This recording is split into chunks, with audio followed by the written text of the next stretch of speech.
তো গাইস প্রথমে আগে এইটা দেখো, আমার ফোনের স্টোরেজ এখন 61 জিবি ভর্তি, 64 জিবির 61 জিবি ভর্তি হয়ে গেছে। তোমরা খালি বলো যে ইউটিউবে ভিডিও বানাবো কী করে, ক্যামেরা ভালো নেই, ফোন ভালো নেই। তা আমার তো ক্যামেরাও তো ভালো নেই, ফোনও ভালো নেই, উপরন্ত ফোনের স্টোরেজও ভর্তি হয়ে গেছে। একটা ভিডিও বানাতে পারি না, ফোনের স্টোরেজ ফুল হয়ে যায়।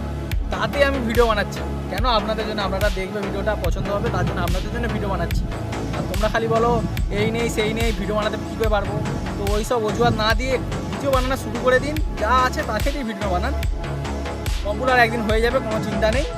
আমরা দেখতে পাচ্ছ 61 জিবি স্টোরেজ ভর্তি হয়ে গেছে, আর 3 জিবি স্টোরেজ হয়তো খালি হয়ে যাচ্ছে, তাই দিয়ে ভিডিও বানাচ্ছি। একটা ভিডিও শ্যুট করতে পারছি না, ভিডিও বানাতে যাচ্ছি। আমি কোনো কমপ্লেন ছাড়া এই ফোন দিয়ে ভিডিও বানাচ্ছি। দেখতে পাচ্ছি আমি পোকো M3 মোবাইল দিয়ে ভিডিও বানিয়ে থাকি, এই ফোন দিয়ে ভিডিও বানাচ্ছি। তাতে আমি 23,700 সাবস্ক্রাইবার করেছি, আরও অনেক কিছু অ্যাচিভমেন্ট করেছি। তো তোমরা খালি বলো যে কিছু হবে না, কিছু হবে না। তো আমি এতটা করেছি, আমি পেরেছি মানে আপনারাও পারবেন। চেষ্টা চালিয়ে যান, সফলতা একদিন ঠিকই পাবে। ভিডিওটা যদি ভালো লেগে থাকে ভিডিওটাকে একটা লাইক করো, চ্যানেলটাকে অবশ্যই সাবস্ক্রাইব করো, তারা আরও মোটিভেশন ভিডিও এই চ্যানেলে আপলোড হবে।